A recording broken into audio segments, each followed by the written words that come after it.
Once again, I want to thank you for coming today. I know that is the morning, and like it was mentioned, some of you were making a sacrifice because you wanted to sleep in, or some of you are you need to shovel your driveway because of yesterday's snow. So I want to thank you for taking some time.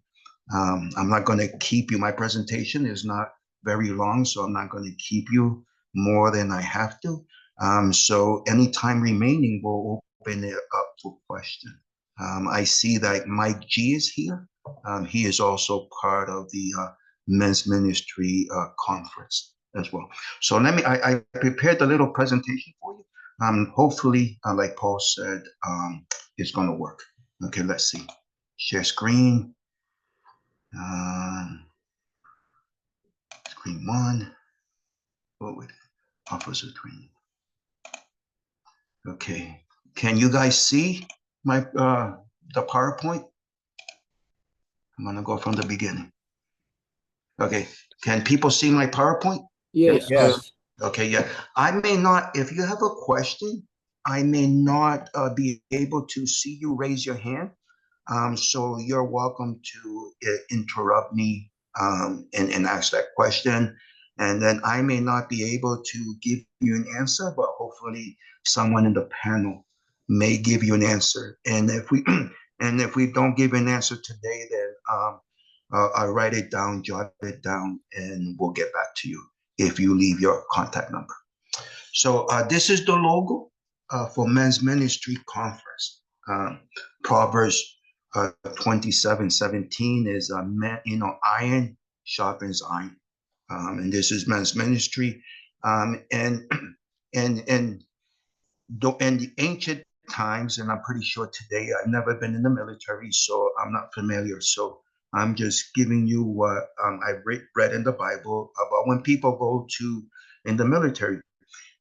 There's always a person who fights, and then there's another person called the armor bearer. And the armor bearer doesn't necessarily fight; he's there to help the fighter. And we see that Goliath had an armor bearer. King Saul had an armor bearer.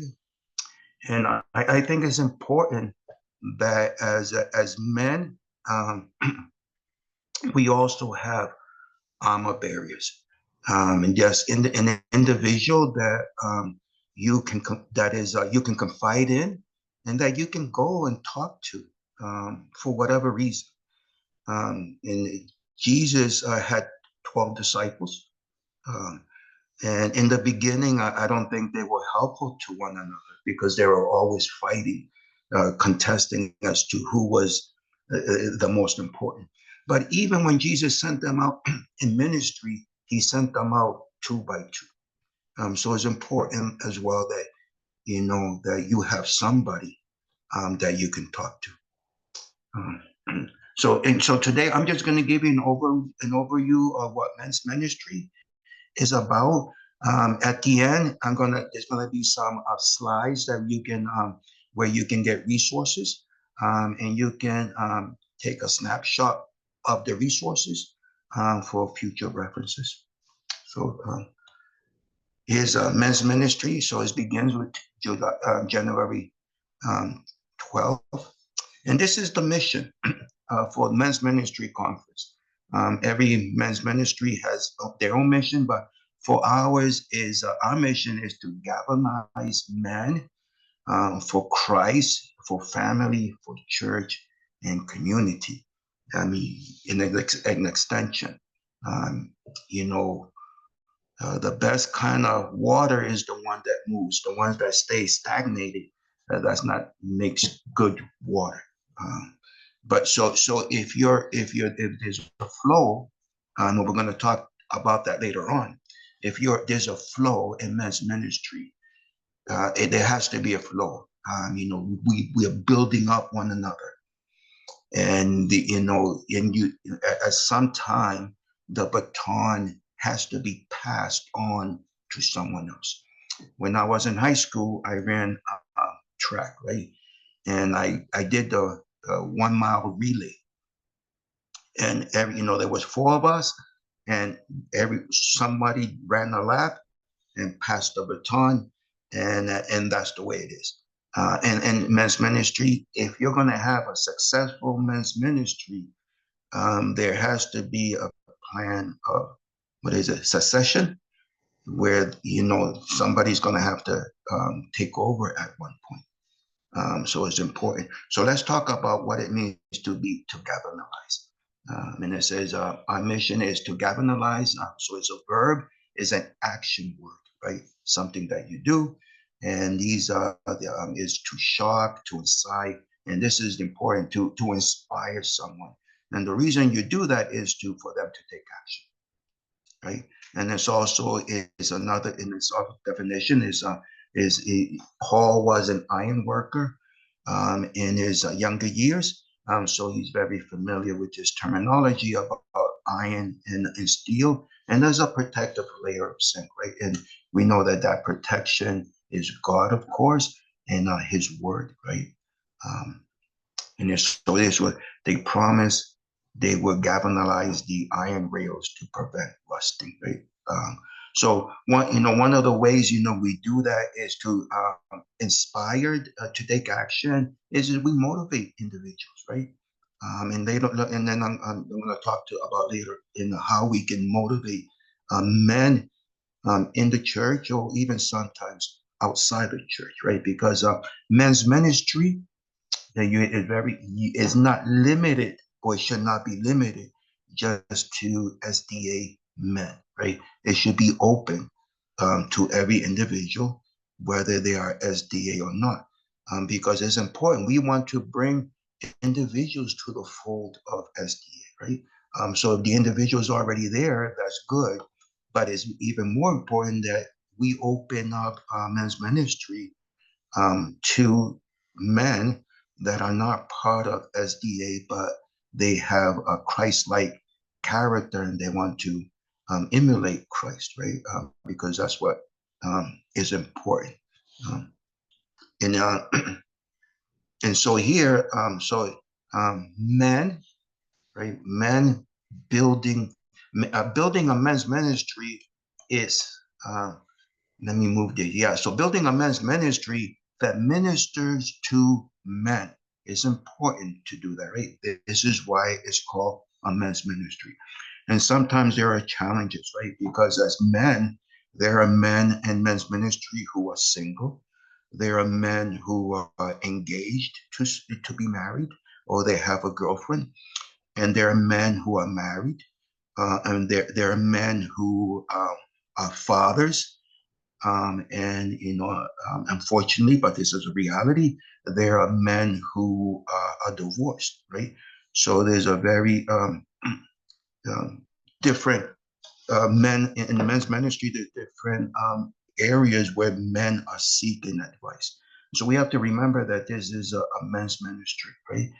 And it's challenging because sometimes we may want to turn it into a marriage seminar or a families ministry, and there's areas that deal with kind of, but we have to remember that men's ministry is particularly ministered to men and problems that men are having, right? And here, fruitful ministry to men begins with the commitment to build men, not to build a men's ministry, right? So that's important, okay? It's important that we are here to build men to be Christ-like mindedness. And if that's the motivation, then men's ministry will grow, right? Will grow, because if you minister to men, and they're going to be motivated to stay in men's ministry.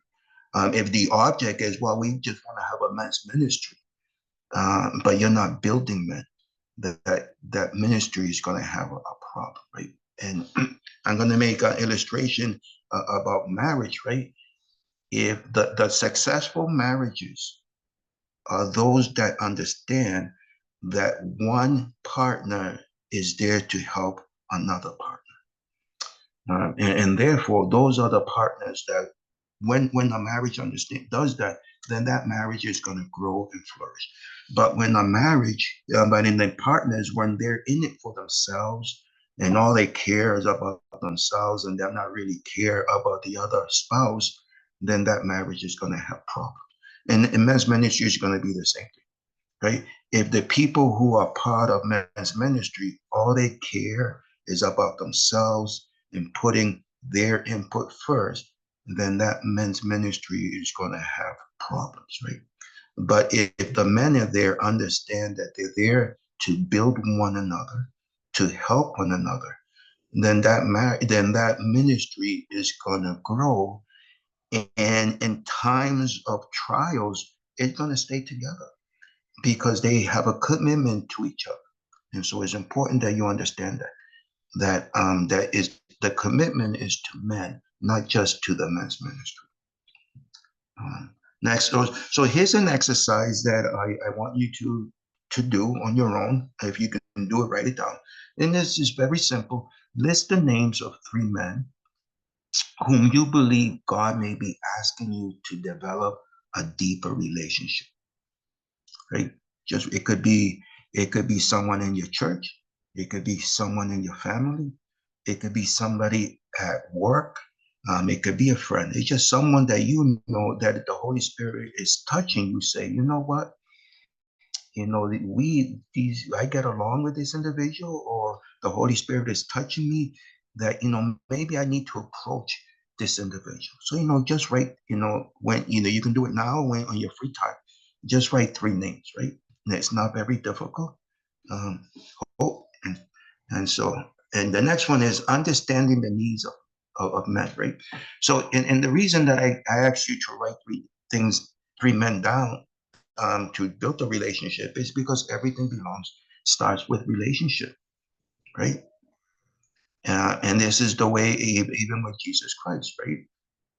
The reason that we love God is because He loved us first, and God wants to have a relationship with us, and that's the beauty of it.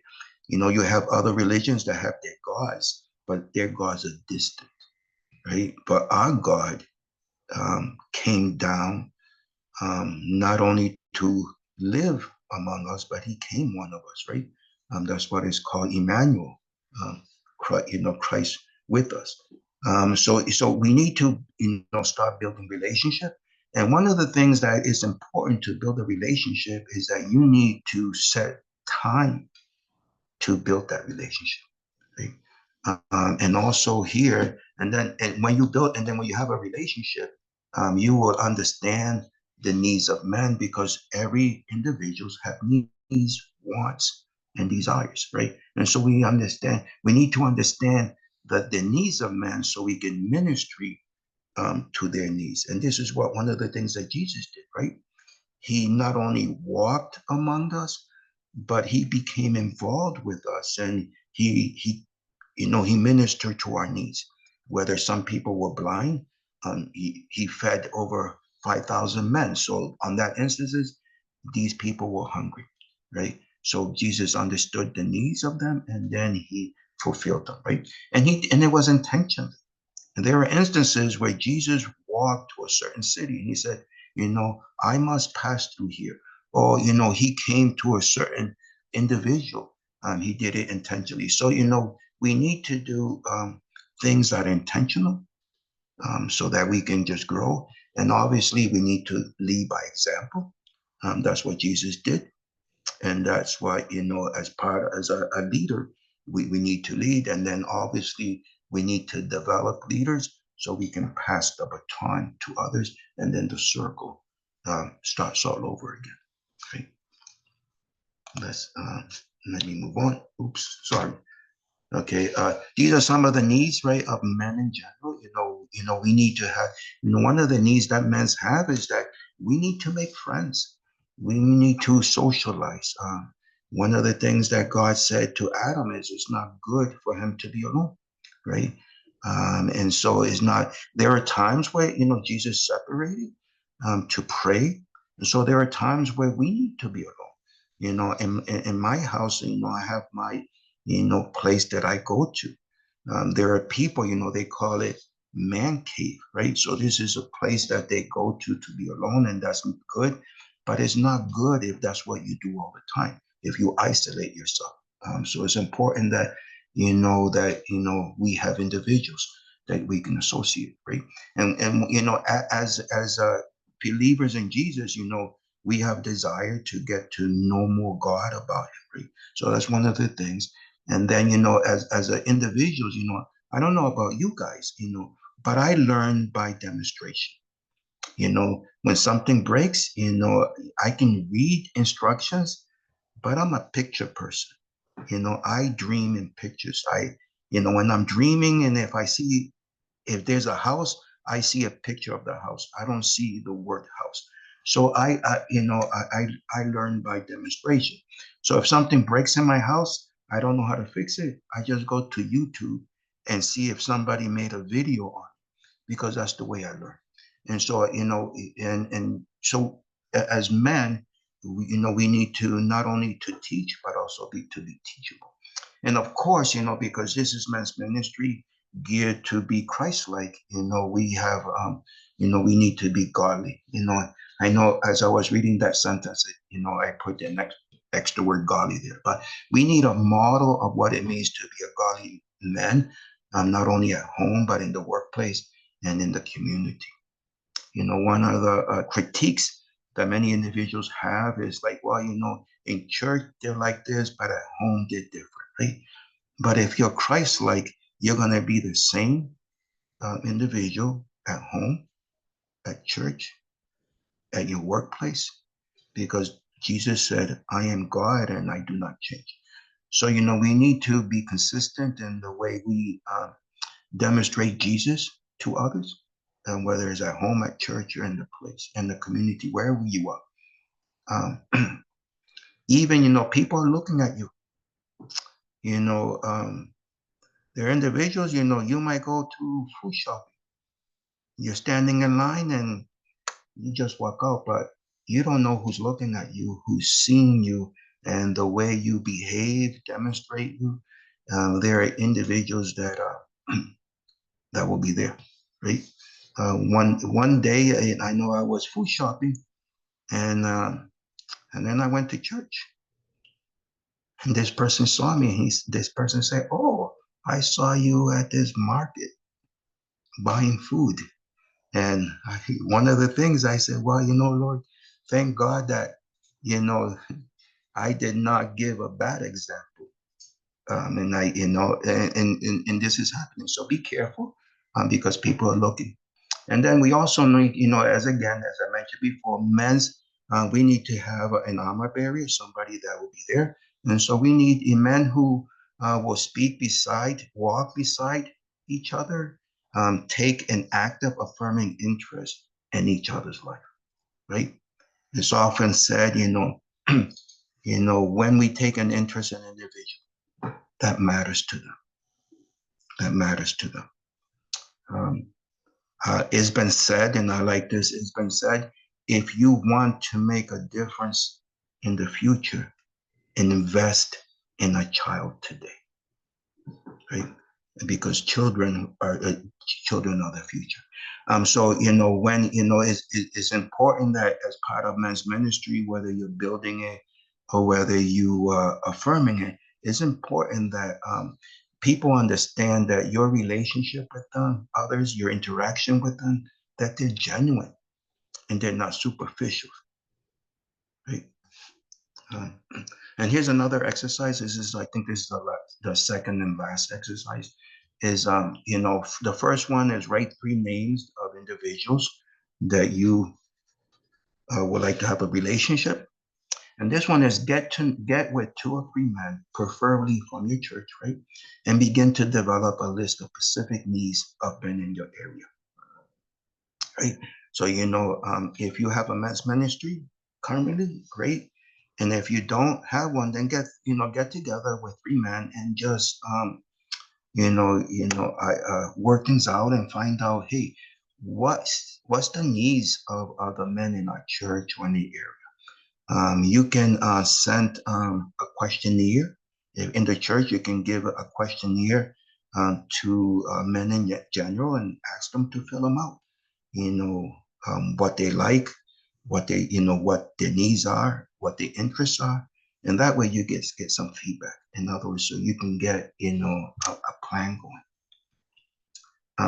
One of the greatest needs of men today is a firsthand experience of what it is to be a genuine, Christian living in a male context, right? We need examples. Um, and in the Bible, there are a lot of examples in the Bible. There is, Joshua, Moses, David. Um, but, all those individuals were, shortcoming, and then they failed. And then we got the perfect example of what it is to be godlike and in Jesus Christ, right? And this is why Jesus is our example.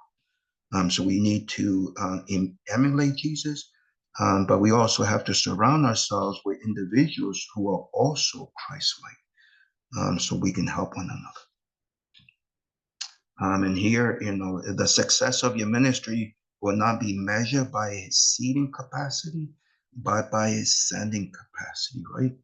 In other words, this is the success is it growing? Is it moving along? Are there individuals that are taking interest in leadership positions to move along? Because if the ministry stays stagnated, eventually it's gonna fall apart, right?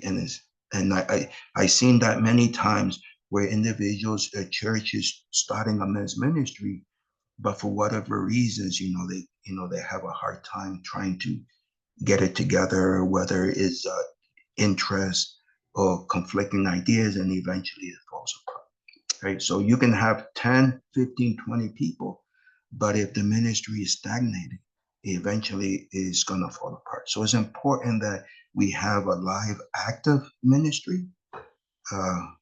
And if you recall that circle where we, get to know the needs of the individuals, and then develop leadership, and so they can pass the baton. And then here, of course, every ministry, we need integrity, right? And then we also, it says here, legacy requires vulnerability, right? And we need to be open with one another. The Bible says, confess to each other's our sins. That doesn't mean that, we're going to tell everybody what our sins are. But what it means, if you have sinned with someone or to someone, we need to go to that individual and not apologize, but, confess and ask for forgiveness. And that requires, some vulnerability, because, we don't know how the individual is going to react. Hopefully, they'll react in a Christ-like manner and forgive us. But we have to take responsibility for our actions and ask for forgiveness. And we see this in David, right? David, he was a great warrior for God. He loved God, but he also sinned, and so he sinned greatly. But if you notice, David, he repented. When Nathan came to him and he said, "You're the man," he repented and he took full responsibility. Unlike King Saul, when Samuel came to him, King Saul made excuses. So King Saul did not take responsibility. Adam did the same thing. When God asked Adam, "Adam, did you eat from the fruit that I told you not to eat?" He did not take responsibility. He just spread the blame around. Right? So we have to remember that, to be vulnerable, we need to take responsibility, and which requires sometimes, going to somebody and asking them to forgive us. And of course, that's community, right? When we be vulnerable, we're concerned about the community, we're concerned about others, not just ourselves. So here, combined with consistency, to some serious force multiply. Consistency transforms average into greatness, right? So you have to be consistent. and here for men's ministry, the conference, we are consistent. Every first Sunday of every month, we meet. Of course, unless something happens, but it's consistent. I belong to a men's ministry Zoom And every Sunday morning, we meet together from 7:40 in the morning into 9 o'clock. It's consistent. And we need that. So when you're building a men's ministry, Every Saturday yeah. morning. We'll give that Okay, sorry information. about that. That's all right. Yeah, every Saturday morning. Yeah, every Saturday. I'm so thank you, Paul. Every Saturday morning we meet, right? So it's consistent. It is said, right? It is better to do something for 10 and 15 minutes every day than to do that once a week. For instance, if you're playing the piano, right? They tell you practice 10, 15 minutes every day rather than 1 hour once a week, right? If you're running or jogging, it's better to do a little bit every day than, half an hour on Saturday, right? And so the consistency is important. And so it's the same thing with your men's ministry. If you not be consistent, and especially if you agree on a certain time, then do everything possible to be consistent. Because if we're not consistent, then eventually people they're not going to say, oh, you're not that serious because it's not consistent. So remember, consistency is important. So here, Philippians 2, 1-4, I like this verse. And it says, therefore, if there's any consolation in Christ, if any comfort of love and any fellowship of the Spirit, if any affection and mercy. And Paul is saying, this is Apostle Paul, fulfill my joy. And he tells you how to fulfill his joy, but being like-minded, having the same love, being of one accord, of one mind. And then he says that let nothing be done through selfish ambition, nor conceit, but in lowliness of mind, let each other esteem others better than himself. Let each of you look out not only for your own interest, but also for the interests of others. So here, Paul, the apostle, Paul is telling you, you know what? You don't live in a vacuum. There are others around you, and what you do and what you don't do will affect someone. If I've been a supervisor at my job, right? Temporary supervisor. One of the comments, individual employees come to me and say, I said hello to this person, and this person did not talk to me back, right? So they feel offended. So I had to tell that person, well, there are many reasons why that person may not say hi to back. Maybe that person did not notice, or maybe that person was too busy. And even in church, there are people who come to church and they feel slighted because nobody talked to them, nobody said hi to them, right? And so we have to make sure that we have to take an interest in others. And obviously, of course, it says not, we also have to be mindful of ourselves and our needs and wants, but also we have to take an interest of others, right? Be mindful of yourself. You have to know yourself. If your plate is full, you can't take any more unless you take something out. So you have to be mindful of yourself, of what are your limits, but at the same time, we have to take an interest in others. And if this happens, then you take an interest in others, and others will take an interest in you, right? And so the circle gets full. And so of course, this is what Jesus said, to love one others as Christ has loved you, right? And so here, this is Paul's favorite saying, I think, or one of his favorite saying, right? Sow a thought, you reap a habit. Jesus says that as man thinks it in his heart, so is he, right? So everything starts in your thoughts. And Jesus said, lust begins in your mind, right? Lust will eventually, if you don't, lust unchecked will eventually lead to adultery. So it begins in your heart. So is hatred. Hatred begins in your heart. So, these are thoughts. So if you you cannot, it's very difficult for you to stop a thought to enter your mind, but you can get rid of it, right? You can get rid of it. But it starts with an action, right? So you saw an action and you read a habit, right? A habit is something that you do consistently, right? Um, but you have to take action on it. And then once you saw a habit, of course, you saw a character. Who you are today is of the decisions that you made in the past, right? And then obviously saw a character, you reap a destiny, right? That's who you will be. So if you don't like the who you are today, then start by changing your thoughts, take actions, and you do that consistently, and those actions will become a habit, and then those habits they will form a character. Right? And these were taken by um, author Stephen Covey and 7 Habits of Highly Effective Individuals. Right? And here, if you continue to do the same thing that you've always done, you're going to get the same thing that you always got, right? So that's like what's the definition of insanity? Just doing the same thing, expecting a different result. So in men's ministry, if you do try something and it doesn't work out, find out why it didn't work out. Is it because there was no interest? Or is it because maybe individuals were interested on it, but they were doing other things? So there was conflict of interest. And therefore, and then depending on what the situation is, then you make adjustment. And so you don't do the same thing.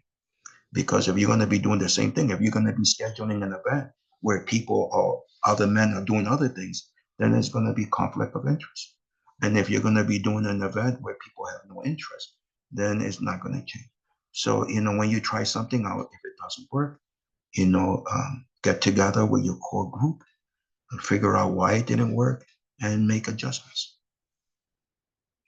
Right? And we are what we repeatedly do, right? So that's we're habit.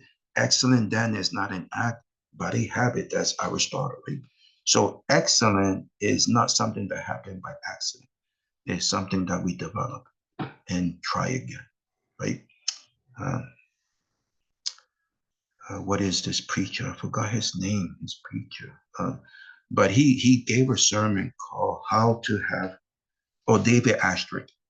He gave a sermon titled "How to have a successful um, Christian living" or something like that.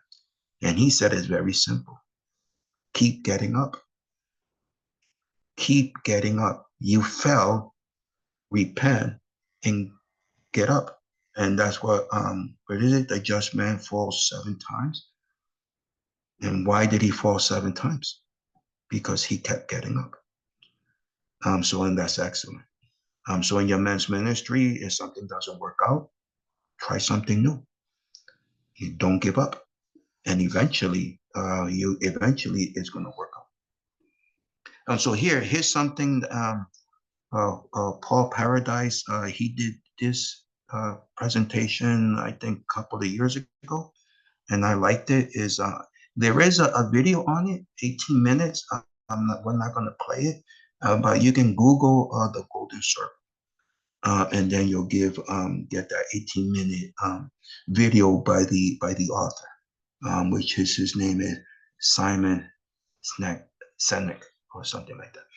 And this is what he thought. And he evaluated successful companies, successful individuals, and he noticed that there was a pattern to that success.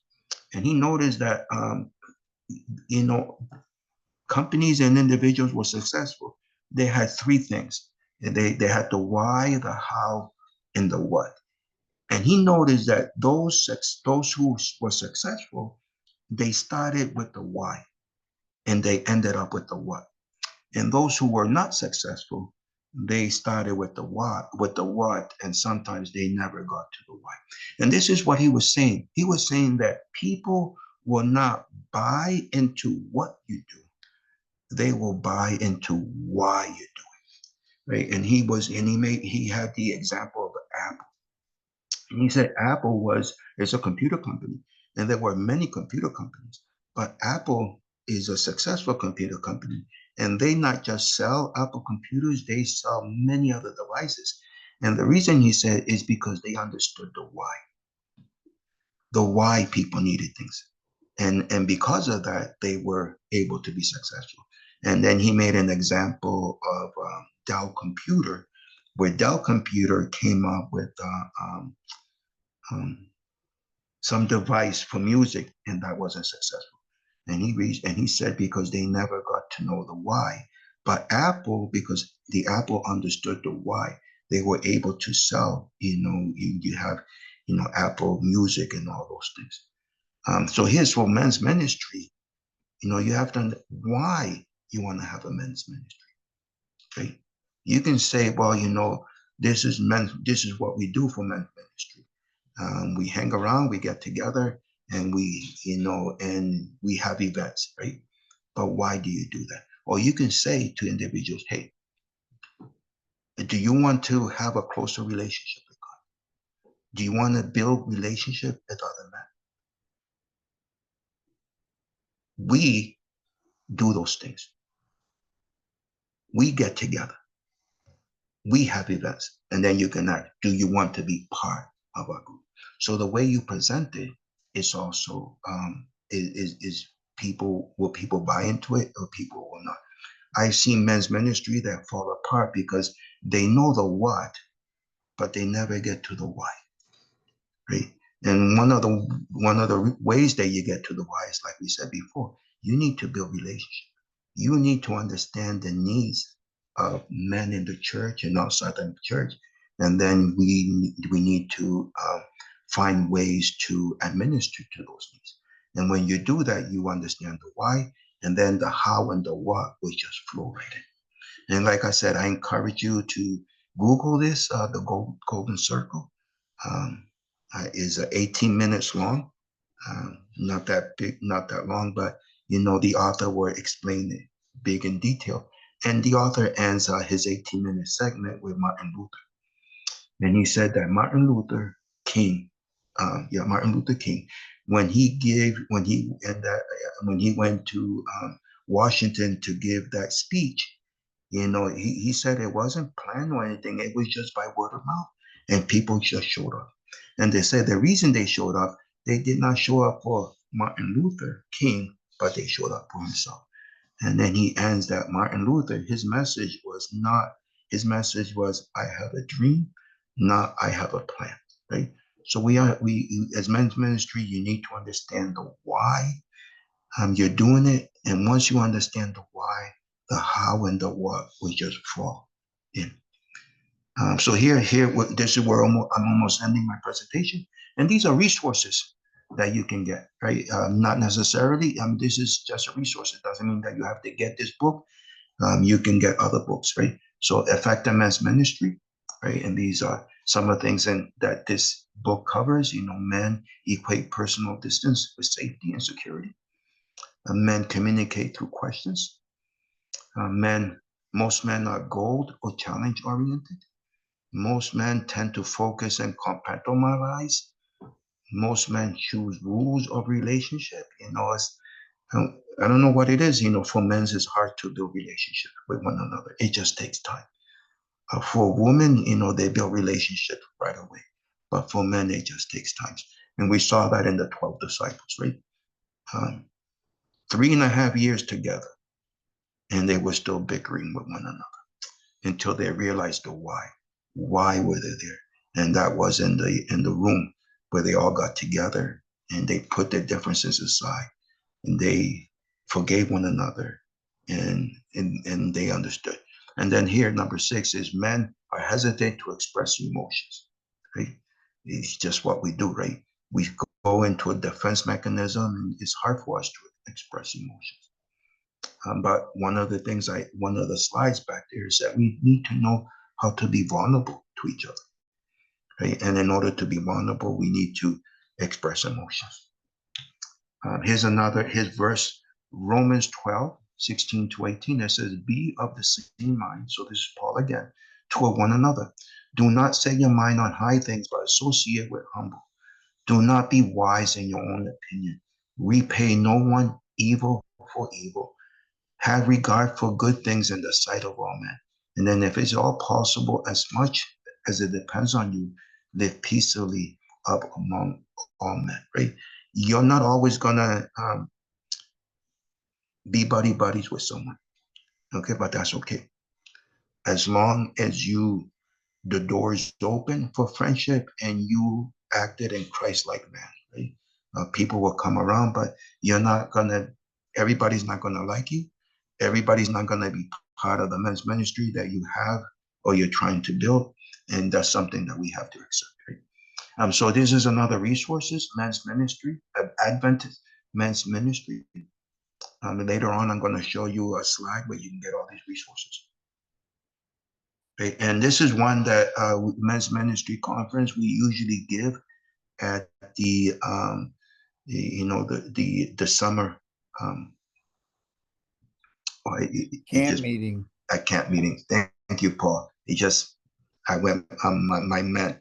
Thank you for being my honor bearer. So this is a handout that we give for men's ministry. I'm not sure if you can download it, but if you, I'm confident that if you leave your contact behind, we can give you a copy.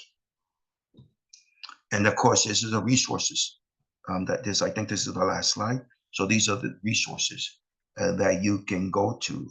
You can take a snapshot if you want, take a picture of it, and then later on your free time, you can go to read these resources. These are not, this is just a suggestion. I'm sure there's many others there that you can, Google, or maybe the church that you belong to, or some other ones, they might give you other resources. But this is just a snapshot. And then I end with this. So I'm going to stop sharing. And then we'll go back. Okay. What was it? Let me share. I was going to say that the website for the Golden Circle was actually on that slide at the bottom. Okay, so let me see. Let me go. Ooh. And if they wanted to take a picture, and it's just a quick access. Yeah, so let me see. For some reason, on this slide? Yeah, go up one more, I think two more.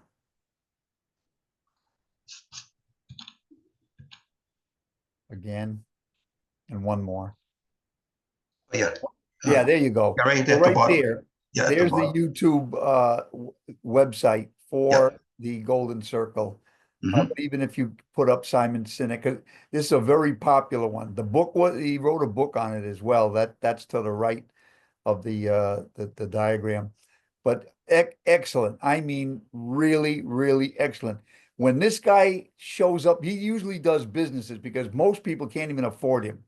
So like when he comes to speak, it's $100,000 is what he charges. So for us to get Simon Sinek, I don't know. He would have to be very merciful with us because it's expensive. But I tell you, you'll be very improved. As a matter of fact, I believe that this particular TED Talk is where he did it, is the most popular TED Talk of all the TED Talks.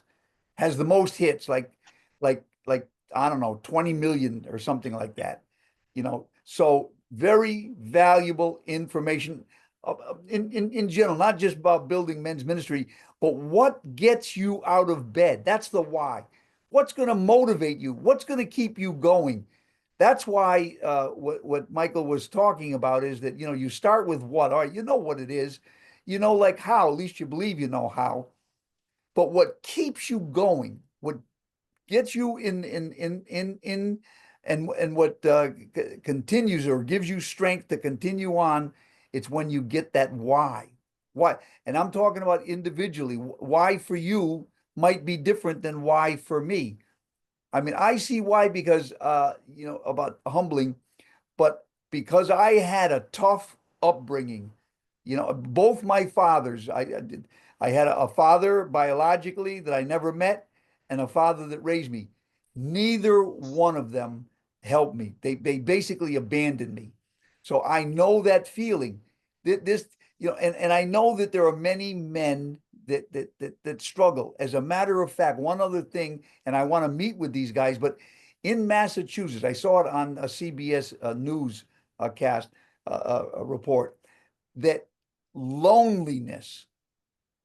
It's a group of men, like 50 of them, that meet. I don't remember if it was weekly, but it was periodically. They meet together, 50 of them, and get together to help with that loneliness, because even though it's almost a catch-22, because men want to have relationships, but studies have shown that, I mean, for all intents and purposes, it is a number of different factors and different for maybe each one, but they want to have a close relationship. As a matter of fact, it doesn't happen in regular church service.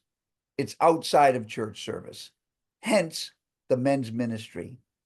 And we do have a website, and hopefully soon we're going to be able to actually be the facilitators of that website. But the Southern New England Conference, if you go to the website, there's a men's ministry section, and that's where we post, and some of these things are on there.